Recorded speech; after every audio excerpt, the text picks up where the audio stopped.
There's a Super Bowl contender out there that needs a quarterback. Right now has a 7th-round rookie starting for them. What would be required to pick up Baker Mayfield? What would a team be taking on if they ended up putting in a waiver claim for the former number 1 overall pick? Well, so he's got, his base salary. The Browns paid over $10 million in signing bonus to facilitate the trade. Okay, so the Panthers were paying $4.1 million of base salary, paragraph 5, and typically because you play 17 games with a bye week, you divide that number by 18. Okay, and he's got a bunch of incentives that he could earn, which I think he's got another $3.5 million of incentives in his contract. Mm-hmm.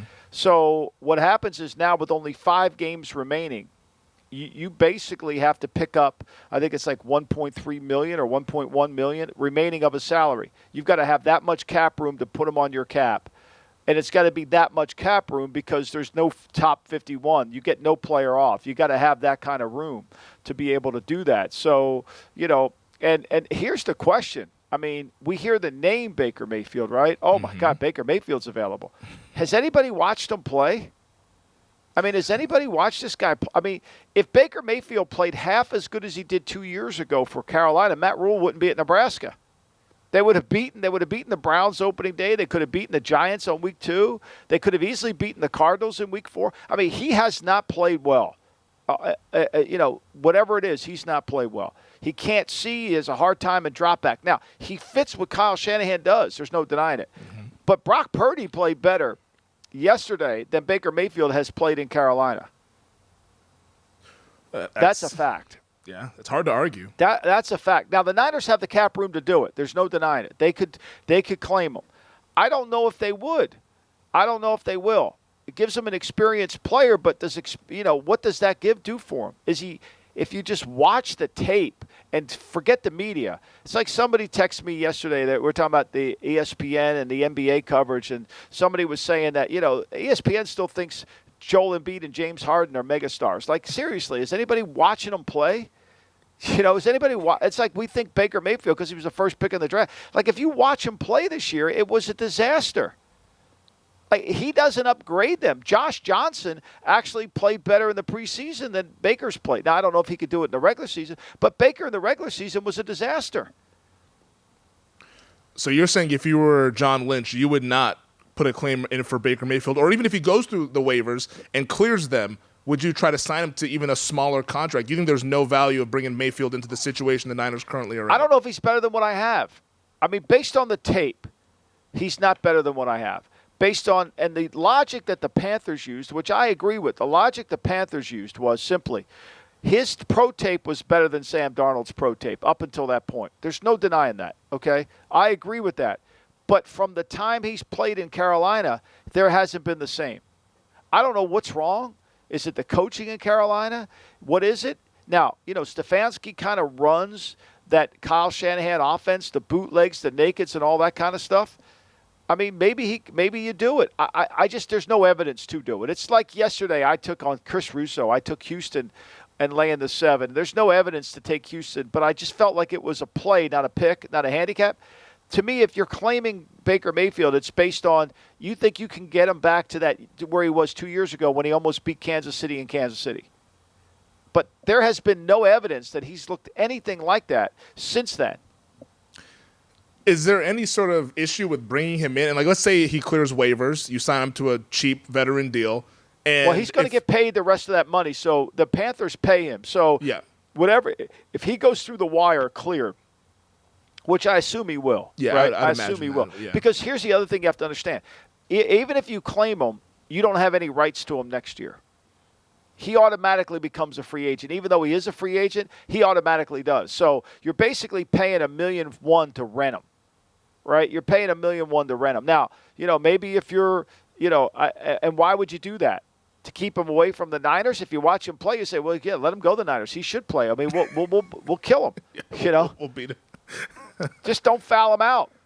But maybe it's an expensive insurance policy for the Niners. I know they have Josh Johnson already there who has experience in this Shanahan scheme. He was with LaFleur with the Jets last year, so he kind of knows the scheme there. But maybe it's even more insurance if Purdy or Johnson were to not work out in San Francisco. Well, I mean, it is. It certainly is insurance. It certainly does do that. And the one thing about when you take Josh Johnson off of Denver's practice squad, you guarantee him to be on your roster for 3 weeks. So you've committed to Josh Johnson.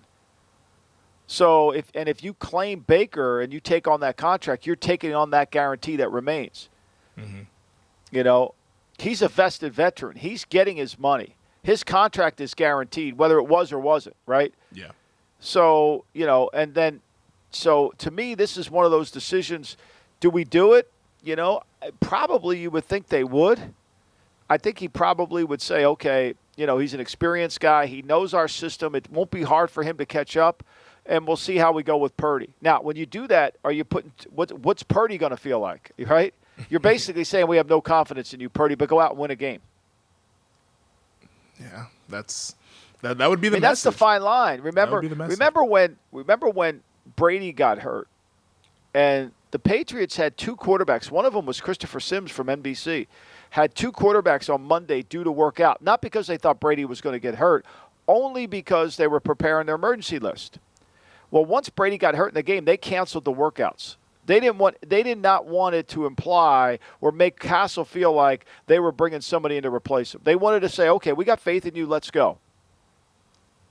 And it's a fine line here, right? It's a really fine line. And they have the answer. I don't. They've watched Purdy in practice. I've watched Purdy play that game. Not a great arm, but he made a lot of good throws. He's made better throws in that game than Baker Mayfield made against any team he's played for that. I mean, go back and look at some of the games that they played with him. I mean, they couldn't move the ball against bad defenses. I mean, Carolina struggled. I mean, look, you had to wonder. I mean, if Carolina had a quarterback, they would be a better team. Probably win the division. I mean, just let's just take a moment here. I mean, so Baker's career, right? So, he started 65 games in his NFL career, right? This last year, his percentage of completion was below 60%, the lowest in his career. His touchdown percentage was 2.9, the lowest in his career. His best was 5.3 and 20.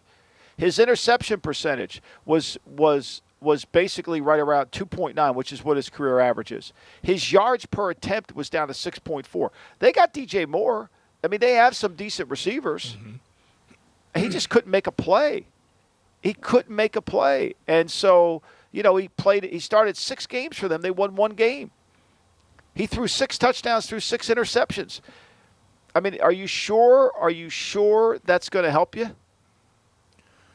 I wouldn't be sure, because I agree with what you're saying with Baker and what he's done on the field this season. I'm just not sure if they have any other options, but we'll see if Brock Purdy ends up being better for them than it would be think for about Baker this. Mayfield. I mean, Baker in his rookie year, everybody thought he threw 27 touchdown passes. Okay, this is the perfect example of when we watch quarterbacks, you got to be really careful to not go overboard early because people will defend him. See, this is what worries you about Purdy too, right? So once people get a look at what Purdy does, the reason Al Davis made every defensive coach look at quarterbacks in the draft is what happened yesterday. Exactly what happened. Like, did Josh Boyer, the defense coordinator for Miami, really know who Purdy was and wasn't? Did he study him in the draft? Did he understand him? I could promise you, if Belichick were on that sideline, he would have said, okay, Purdy's in, weak arm, here's what we got to do. There would have been an adjustment to the quarterback, because even though he's never played.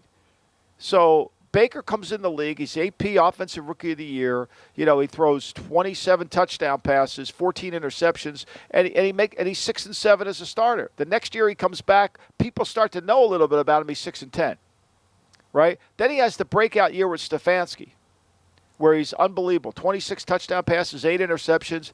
But once people saw him got a hold of this and he started to get hit, all of a sudden that shit hit the tank too. So I don't know if it can be rectified. Well, it'll be fascinating to track it this week. Somebody is probably going to pick him up, we would imagine. Who's the somebody? Like, who would pick him up? I mean, it's got to be San Francisco. Other than them, I don't think anybody else would.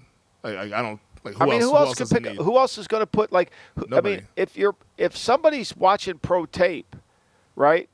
Like, one thing about quarterbacks, like, would the Rams pick them up? The season's over. Why would you do that? No. Right. I mean, they need would Denver pick him up? I mean, Same for what? scenario. Yeah, season's over. Right? I mean, would Houston claim him? Not a chance. I mean, he's just as bad as what they have. I mean, we'll get to Houston later. I mean, who's going to claim him? I mean, if you're sitting in San Francisco, you say, okay, who's claiming him?